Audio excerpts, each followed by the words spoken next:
Assalamualaikum warahmatullahi wabarakatuh. Selamat siang teman-teman. Baik, perkenalkan, nama saya Ahmad Solin, NIM 2018-71-110 dari jurusan D3 Teknologi Listrik. Nah, pada kesempatan kali ini saya akan menjelaskan tentang bagaimana sih caranya proteksi pada sistem generator itu sendiri. Nah, sebelum kita mulainya, kita itu harus mengenal dulu nih apa aja itu dari bagian-bagian generator, komponen-komponennya, fungsinya, barulah kita bisa masuk ke bagian dimana untuk proteksinya gitu teman-teman. Nah, di sini ada pengertian dari generator gitu teman-teman. Generator adalah suatu komponen ataupun alat dalam sistem pembangkitan tenaga listrik yang berfungsi untuk menghasilkan energi listrik dengan cara mengubah energi dari energi mekanik menjadi energi listrik yang kemudian akan disalurkan ke konsumen gitu teman-teman. Nah, generator ini sendiri memiliki berbagai macam jenis dan karakternya masing-masing pada tiap-tiap pembangkitan kayak gitu. Sebagai contoh, pada sistem PLTA biasanya menggunakan generator dengan kapasitas yang lebih kecil dibandingkan dengan PLTU karena kecepatan putaran yang dihasilkan itu berbeda-beda. Selain itu juga jumlah kutubnya juga berbeda. Kembali ke laptop. Selanjutnya di sini akan menjelaskan tentang komponen-komponen dari generator gitu teman-teman. Kayak gitu. Untuk yang pertama itu ada alternator. Generator serempak juga disebut generator arus bolak-balik atau juga disebut sebagai alternator. Adalah suatu mesin yang berfungsi untuk mengubah daya mekanik menjadi daya listrik.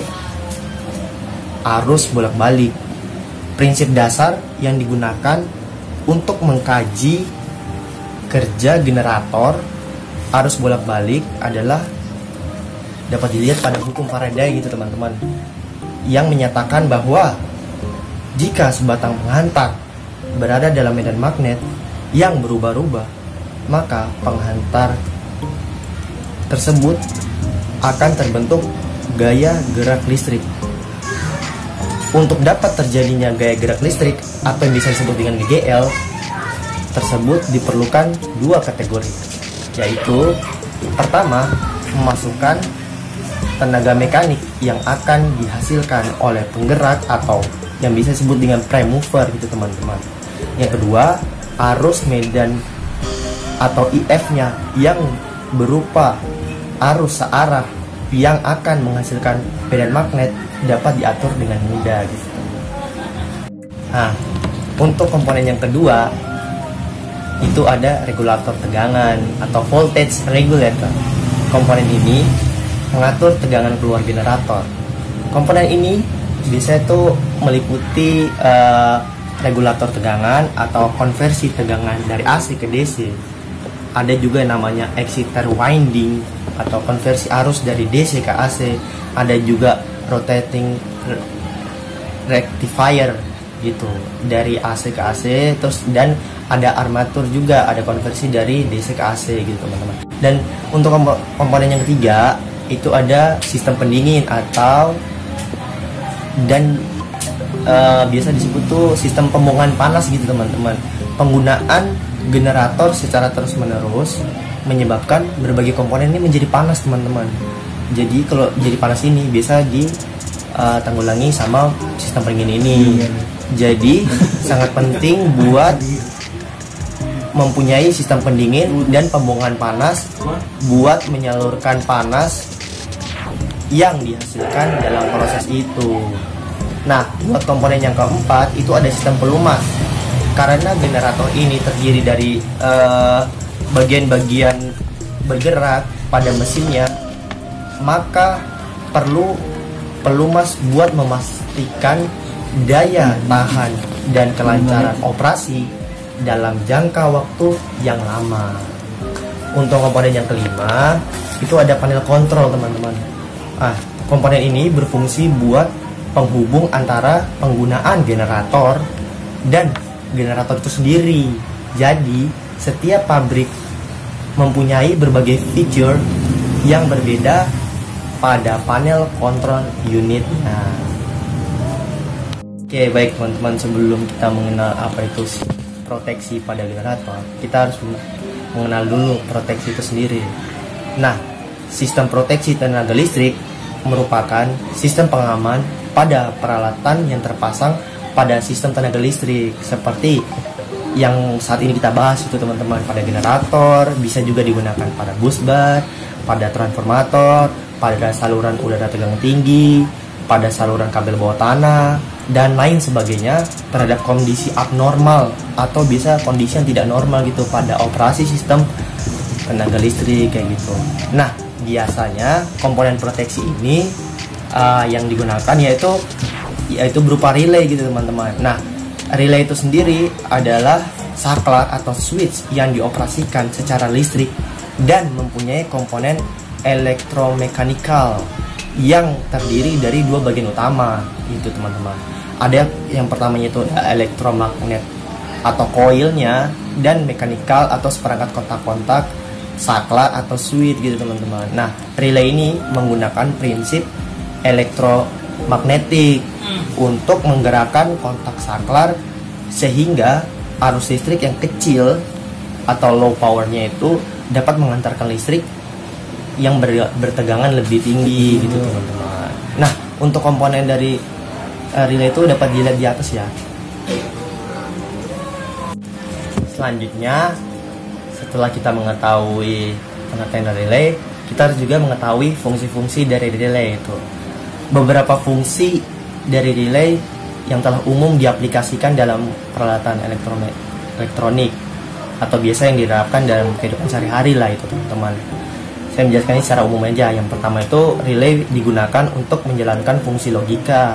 Yang kedua, relay digunakan untuk memberikan fungsi penundaan waktu gitu teman-teman, atau time delay function gitu teman-teman. Biasa digunakan pada pembangkit juga bisa. Yang ketiga ada relay, yaitu berfungsi untuk mengendalikan sirkuit tegangan tinggi dengan bantuan dari sinyal tegangan rendah gitu teman-teman. Jadi ketika ada gangguan pada listrik, dia itu 20 volt, pasti yang masuk ke dalam relay itu arusnya kecil gitu. Nanti dari arusnya itu dia memproteksi buat ketika ada arus lebihnya itu dapat masuk ke relay itu. Relay memerintahkan daripada itu untuk memutus itu teman-teman.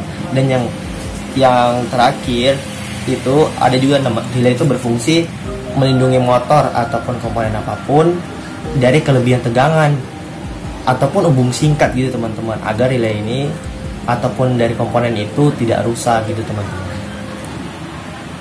Oke, selanjutnya kita harus juga memperhatikan persyaratan yang harus dipenuhi oleh suatu sistem proteksi. Di sini saya akan menjelaskan secara ringkas, yaitu ada 3 gitu teman-teman ya.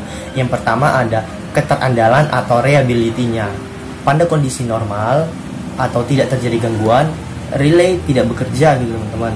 Jika terjadi gangguan, maka relay tidak boleh gagal dalam bekerja untuk mengatasi gangguan gitu teman-teman.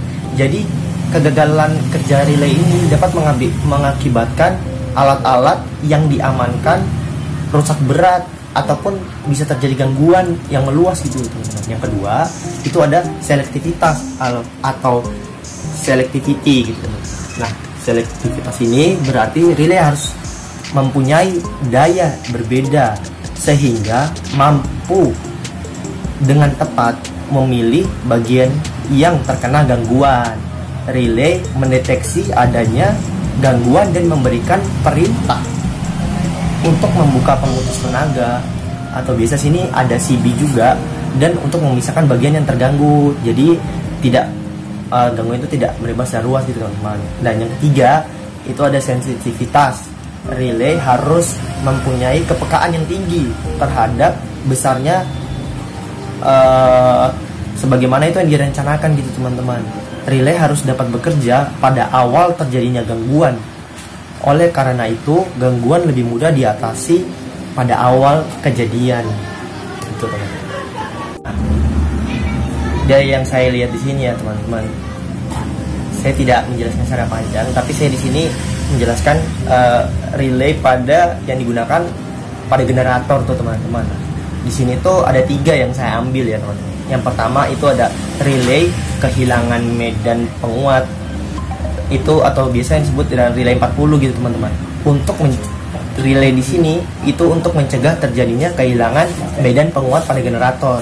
Ini terjadi bila generator yang sedang dibebani medan penguatannya hilang, maka kopling magnet antara rotor dan stator menjadi lemah dan putaran rotor akan mendahului medan magnet stator. Sistem kehilangan sinkronisasinya gitu. Bila keadaan ini dibiarkan berlangsung, dapat membahayakan operasi generator dan juga sistem. Generator akan bekerja sebagai generator induksi, di mana akan timbul arus sirkulasi yang sangat besar pada permukaan rotor, khusus pada bagian ujung, dan ini dapat menimbulkan panas yang berbahaya pada daerah tempatnya dan pada ujung lengkungan irisan alur metal gitu teman-teman. Yang kedua itu ada relay periksa sinkron, biasa disebut dengan relay 25. Peran relay ini adalah pengaman bantu generator untuk mendeteksi persyaratan sinkronisasi. Jika persyaratan sinkron generator tidak terpenuhi, maka relay ini akan memberikan sinyal berupa alarm, indikator lampu, dan bila perlu memberikan perintah trip terhadap circuit breaker atau CD gitu teman-teman. Dan yang ketiga itu ada relay tegangan kurang gitu teman-teman, atau bisa disebut under voltage relay atau relay 27 gitu teman-teman. Relay ini berfungsi untuk mendeteksi turunnya nilai tegangan sampai batas yang diperbolehkan gitu teman-teman. Biasanya relay ini dia tuh sering dikombinasikan dengan relay overcurrent gitu teman-teman, atau relay 51 untuk mencegah terjadinya gangguan pada generator pada saat generator berupaya untuk kembali dalam kondisi normalnya gitu teman-teman. Oke, setelah kita tadi membahas banyak juga, kita juga harus mengetahui nih macam-macam proteksi pada generator gitu.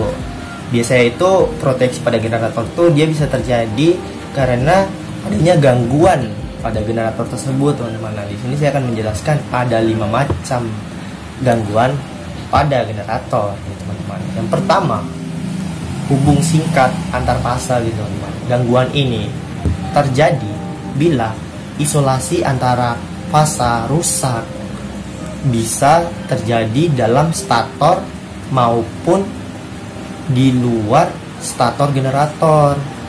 Untuk melindungi generator dari gangguan ini dipakai relay diferensial yang segera mengetrip PMT generator, PMT arus medan penguat, dan memberikan mesin penggerak generator.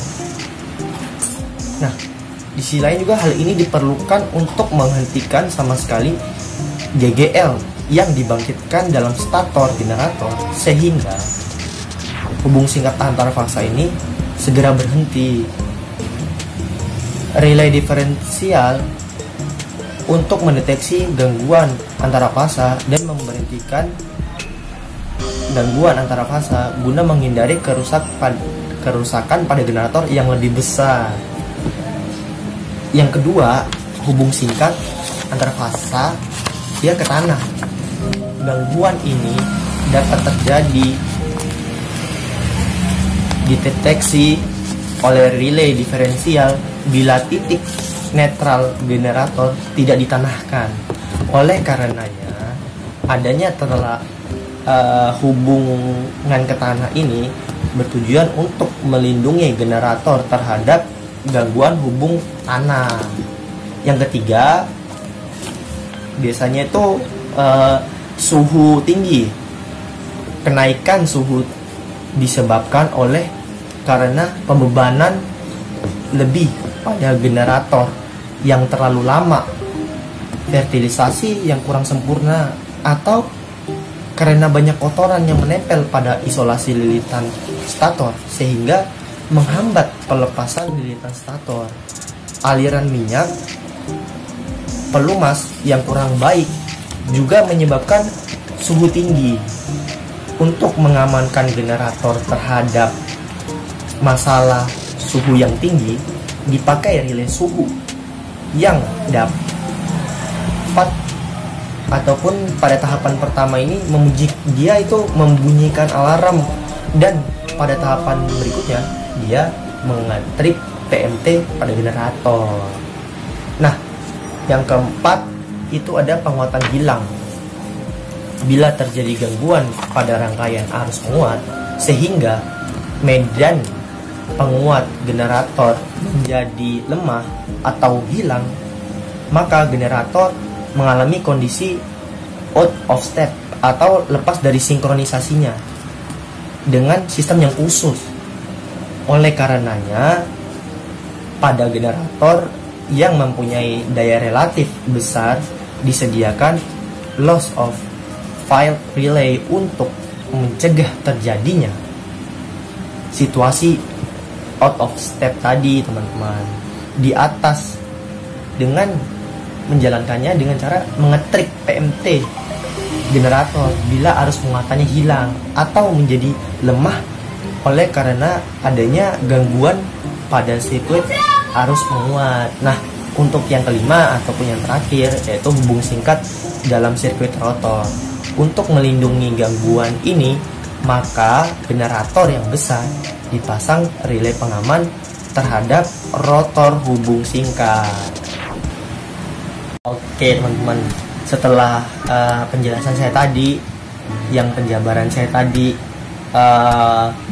saya mengharapkan ilmu yang saya berikan ini nantinya teman-teman dapat mengimplementasikan ke dalam kehidupan nyata, ataupun nanti teman-teman dapat bekerja di perusahaan-perusahaan yang ada sistem proteksinya, dapat teman-teman terapkan gitu teman-teman.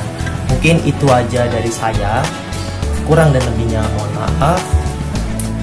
Wabillahi taufiq wal hidayah. Wassalamualaikum warahmatullahi wabarakatuh. Selamat siang.